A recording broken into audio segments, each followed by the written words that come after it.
food banks. Deprivation. Not having access to certain resources that make life livable. For me, poverty means no money. I think that it means many different things, and that will also be different to different people.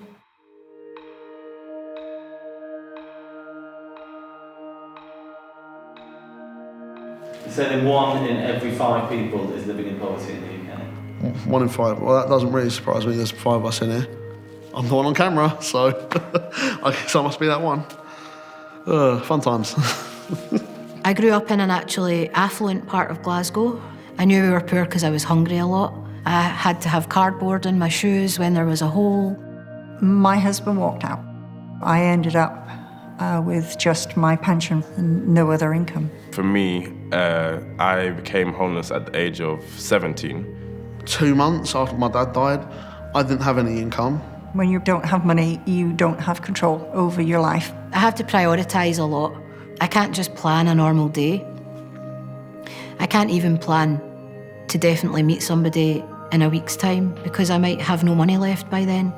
Your life is more about surviving, like getting through each day as opposed to actually just enjoying things that you're doing. I don't know what is luxury anymore. Everything is luxury when I have food in my house, and if my son is happy, this is luxury for me. I've got to make the decision to either eat or not.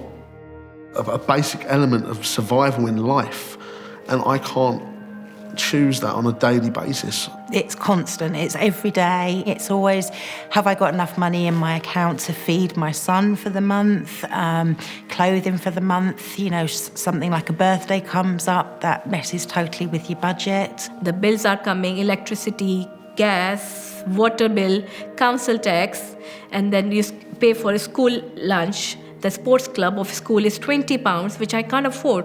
And I feel like I'm unable to be a good parent for him.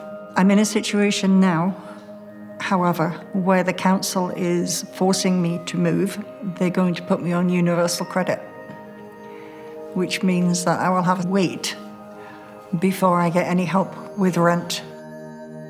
I'm not sure how I'm going to make out with that. At 72, no one is going to employ me.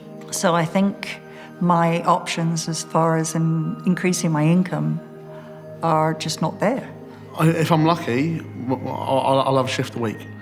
That's £78. Take out travel and food, it don't work. How can I live off that? But people ask me, what do you do? And the easiest answer is, what do I don't do? I work as a nanny. Myself and my son have just ended up hiring bouncy castles out. I'm also a full-time student, and it doesn't seem to matter how hard I try. I never really feel like I'm getting anywhere. Poverty is frustrating. It seems as if you're fighting against a tide, and the tide is always running against you. I'm being dragged so far, I'm surprised I'm not underwater already. It's draining, it's physically draining. There are days I struggle to get out of bed even.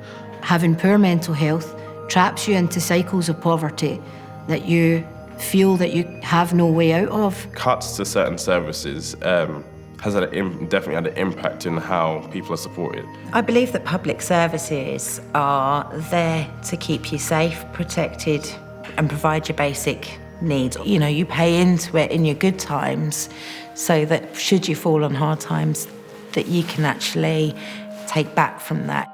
I know that economically it doesn't have to be this way.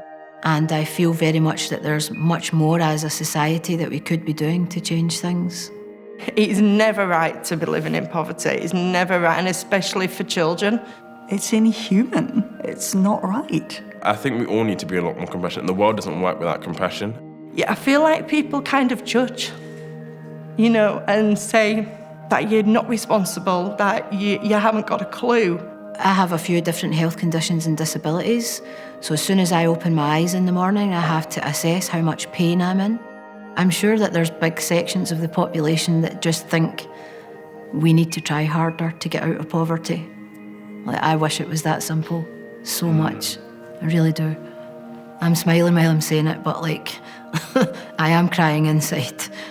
I wish it was that simple. I want my son to be an astronaut, but is he able to do that? He needs to be emotionally, physically capable. If he's getting enough food, his mental health is healthy.